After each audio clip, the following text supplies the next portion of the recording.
جی جواب دیں سر اس پہ. الزام ہے اور بیسیکلی جو سوشل میڈیا واریئرز ہیں پی ٹی آئی کے، اور جس طریقے سے انہوں نے 2 سالوں میں عملی طور پہ جو شکست دی ہے ان طاغوتی طاقتوں کو، ان ظلم کے پجاریوں کو، تو اس سے بڑی تکلیف ہوتی ہے، کیونکہ جو بھی ان کا نیریٹو بنتا ہے سوشل میڈیا جو ہے وہ اس کو ڈیمالش کر دیتا ہے، اور یہ ان کی جمہوری اقدار ہے کہ پاکستان تحریک انصاف کے مرکزی سیکریٹریٹ جو ہے اس کو جس طریقے سے بار بار یہ اس کے تقدس کو پامال کر رہے ہیں، چادر چار دیواری کو، اور اچھا ہے یہ اپنی مٹی مزید پلید کر رہے ہیں. مروت صاحب آپ پی ٹی آئی میں ہیں ابھی کہ پی ٹی آئی چھوڑ دی ہے؟ یہ کس طرح کا سوال کر رہے ہیں؟ کس نے آپ کا بیان نہیں؟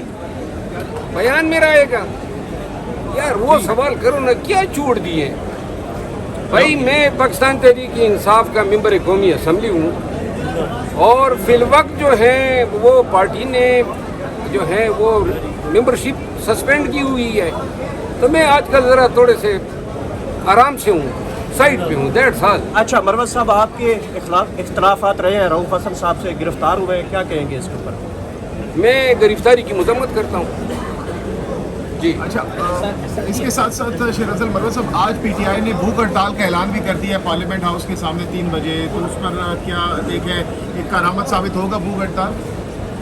مجھے علم نہیں ہے. ابھی اناؤنسمنٹ ہوئی ہے، کیا اناؤنسمنٹ ہوئی ہے؟ 3 بجے بھوک ہڑتال کیا جائے گا پارلیمنٹ کے سامنے، علامتی بھوک ہڑتال ہوگا. علامتی بھوک ہڑتال، بہرحال اس طرح کی ایکٹیویٹیز ہونی چاہیے، کسی بھی شکل میں ہو، احتجاج جو ہے وہ جاری رکھا جانا چاہیے. پارلیمنٹیرین کے احتجاج میں آپ نظر نہیں آتے، کیا وجہ سے؟ سر نہ کسی پی ٹی آئی کی جو پارلیمنٹیرین احتجاج کرتے ہیں، میں چونکہ آپ اگر دیکھیں نا پاکستان تحریک انصاف کی جتنی آفیشیل میٹنگز ہو رہی ہیں اس میں مجھے مدعو نہیں کیا جاتا ہے، تو لہذا مناسب نہیں ہوتا ہے. مروت صاحب، آپ کے لیے 4 رکنی کمیٹی بنائی گئی تھی، رکنیت معطل کرنے کے بعد آپ اس کے سامنے پیش ہوں گے یا کیا آپ کو میں اپنی جگہ پیش ہونے کے لیے بھیج دوں گا. اچھا مروت صاحب، مریم نواز صاحبہ کہتی ہیں ہمیں 5 سال پورے کرنے دیے جائیں، ججز کو انہوں نے تنقید کا نشانہ بنایا کہ یہ رکھنے نہ ڈالیں ہمارے راستے میں، وہ کہتے ہیں ہمیں 5 سال پورے کرنے دیں. پہلے مجھے تھوڑے شکوک تھے کہ شاید میاں نواز شریف صاحب جو ہیں وہ یہ ملک میں جو مینڈیٹ کی چوری ہوئی، جو آئین اور قانون کی پامالی ہو رہی ہے، اور جو بنیادی انسانی حقوق پامال ہو رہے ہیں، شاید ان کو تھوڑی سی خفت ہے. لیکن ابھی نون کل کے سامنے آ گئی ہیں اور انہوں نے اون کر دیا کہ 2 یا 2.5 سالوں میں جو پی ٹی آئی کے ساتھ ہوا ہے یہ سب کچھ ان کی ماں پہ ہوا ہے، یہ سب کچھ ان کے فائدے کے لیے ہوا ہے. ابھی یہ دیکھیں تھریٹ کر رہے ہیں پی ٹی آئی پہ پابندی لگائیں گے، یہ تھریٹ کر رہے ہیں کہ جی ٹیررزم کے یا آرٹیکل 6 کی تحت کارروائی کریں گے. اس کا مطلب یہ ہے کہ یہ لوگ کبھی بھی جمہوری اقدار سے آشنا ہی نہیں تھے. یہ لوگ اس ملک میں ان ویلیوز کو پروموٹ کر رہے ہیں جو ٹیرنی، ڈکٹیٹرشپ اور ملک میں طوائف الملوکی کو جنم دے سکے. مریم بی بی اور میاں شہباز شریف یہ مینڈیٹ چوری کر کے حکومتوں پہ بیٹھے ہوئے ہیں، اور اس سے بڑھ کے کیا آئین شکنی ہو سکتی ہے کہ آپ نے 9 فروری کو پاکستان کے عوام کا مینڈیٹ اتنی بری طرح چوری کیا، اور آپ نے آئین کو توڑا، کیونکہ الیکشن کمیشن اور تمام سے ریاستی اداروں کی ذمہ داری ہے کہ ملک میں فیئر اور ٹرانسپیرنٹ الیکشن کریں، اور اس ٹرانسپیرنٹ الیکشن کو آپ نے ان کا حلیہ ہی بگاڑ دیا. آئین شکنی تو یہ ہوتی ہے. بہرحال یہ جو بیانات ہیں اور جتنے اقدامات ہیں پاکستان تحریک انصاف کے خلاف، یہ اپنی شبیہ جو ہے مزید کبھی سے کبھی تر بنا رہے ہیں. جو کہتی شیر افضل مروت صاحب، صنم جوید کو گرفتار کیا گیا، بعد میں پارلیمنٹ بھی لے کے جایا گیا، اور باقی بھی پی ٹی آئی کی جو خواتین ہیں ان کو پکڑا گیا، ابھی بھی پیش کیا گیا عدالت میں، کیا کہنا چاہیں گے آپ؟ کس کو پیش کیا گیا؟ ابھی جو کل خواتین پکڑی ہیں آفس سے پی ٹی آئی کے، 13 خواتین کو اسی لیے تو پوچھ رہے تھے سر آپ پی ٹی آئی سے بے خبر ہیں. نہیں، میں تو آپ کو پتہ ہے نا کہ میں کسی طریقے سے کنیکٹ ہی نہیں ہوں نا. میں بالکل آرام سے سائڈ پہ ہوں. یہ کافی عرصے سائڈ بعد پہ کیا گیا ہے یا خود سائڈ پہ ہوئے ہیں؟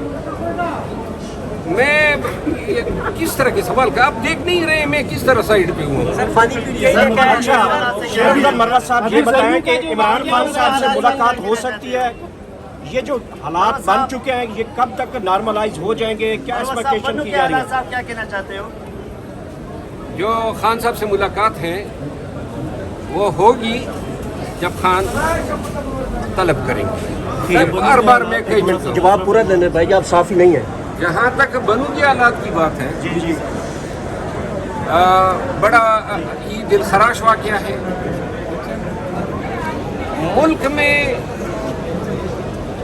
جو ارباب اقتدار ہیں وہ یہ ادراک رکھتے ہیں کہ خیبر پختونخوا میں خصوصاً سرحدی اضلاع میں امن و امان کی صورتحال جو ہے خراب سے خراب تر ہوتی جا رہی ہے. لیکن یہ بھی ادراک رکھنا چاہیے کہ جن عسکری قوتوں کو لا کے باجوہ اور فیض کے دور میں ریہیبلیٹیشن کے لیے لایا گیا تھا وہ بھی موجودہ اسٹیبلشمنٹ کے پریڈیسیسر کا فیصلہ تھا. اور اب لانے کے بعد اس اسٹیبلشمنٹ کا فیصلہ ہے کہ بھائی ان کا تدارک کرنا ہے. میرا ضلع لکی مروت شدید مخدوش حالات سے دو چار ہیں. بنو پہلے ہمارا ضلع ہوا کرتا تھا, لکی مروت اس کی تحصیل ہوتی تھی. اب ہم دو عدالتوں میں پیش ہوئے, بالکل پڑوسی ضلع ہے اور اس جو مجمع تھا اس میں میرے حلقے کے لوگ بھی گئے ہوئے تھے. جو ویڈیوز آئی ہیں, جو اطلاعات آئی ہیں, اگر مجمع جو ہے وہ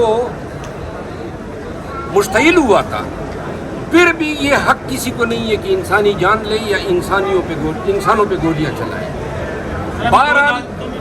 بہرحال اس واقعے کی مکمل تفتیش ہونی چاہیے اور ساتھ ہی ساتھ میں ریاست اور کے پی حکومت جو ہے وہ ایسے معاملات میں آئندہ کے لیے تدارک کے لیے ایک پالیسی وضع کرے.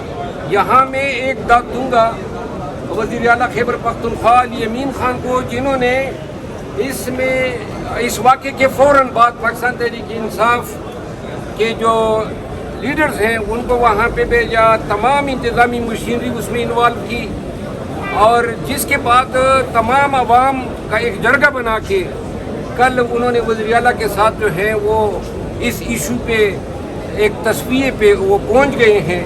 بہرحال یہ مسئلہ جو ہے بڑے خوش اسلوبی سے خیبر پختونخوا کی حکومت نے جو ہے فی الوقت جو ہے اپنے اقدامات اٹھائے ہیں. سر آخری سوال, آپ دو عدالتوں میں پیش ہوئے ہیں, کون کون سے کیسز میں آپ پیش ہوئے ہیں؟ 7 کیسز تھے, مجھے تو پتہ ہی نہیں ہے, لیکن یہ سارے جلسے جلوس اور مار کٹائیوں والے ہیں. سر پانی پی ٹی آئی نے کہا کہ ان کا ٹرائل شاید فوجی عدالتوں میں ہو, تو اس پر کیا کہیں گے آپ؟ کیا ہو ان کا ٹرائل سر فوجی عدالتوں میں ہو یا انہیں شاید فوجی عدالتوں میں شفٹ کیا جائے؟ میرا خیال ہے فوجی عدالتیں ٹھہریں گی ہی نہیں. ابھی فیصلے کی آمد ہے, سپریم کورٹ جو ہے اب آزادانہ فیصلے کر رہی ہے. تمام یہ جو چیخیں نکل رہی ہیں نون کی اور میاں گان کی, یہ چیخیں کیوں نہیں نکل رہی ہے؟ یہ جب ان کو دڑا دڑ فیصلے مل رہے تھے اور بریت پہ بریت ہو رہی تھی, 4 سال بگوڑا رہنے کے بعد آ کے ہتھکڑیاں تک نہیں لگی اور انصاف کی جے جے کار ہو رہی تھی, اس وقت تو سب کچھ ٹھیک تھا. لیکن ایک فیصلہ کیا انسانی بنیادی حقوق کے حق میں آیا اور آئین پاکستان کے حق میں آیا کہ چیخیں نکل رہی ہے, کیونکہ ان کو پاکستان میں رول آف لا نہیں چاہیے, اپنے مرضی کی عدالتیں چاہیے. اگر کوئی عدالت آزادی سے فیصلہ کرنے کی جرات کرے گی تو یہ لوگ حشر کر دیتے ہیں. بنجال صاحب کے ساتھ یہ کیا کیا انہوں نے, اور جس طریقے سے چیف منسٹر پنجاب اور جو وفاقی وزراء سپریم کورٹ کے اس بینچ پہ حملہ ہوئے ہیں, یہ بالکل صریحاً توہین عدالت کے زمرے میں آتی ہیں. سپریم کورٹ کو ایک دفعہ جو ہے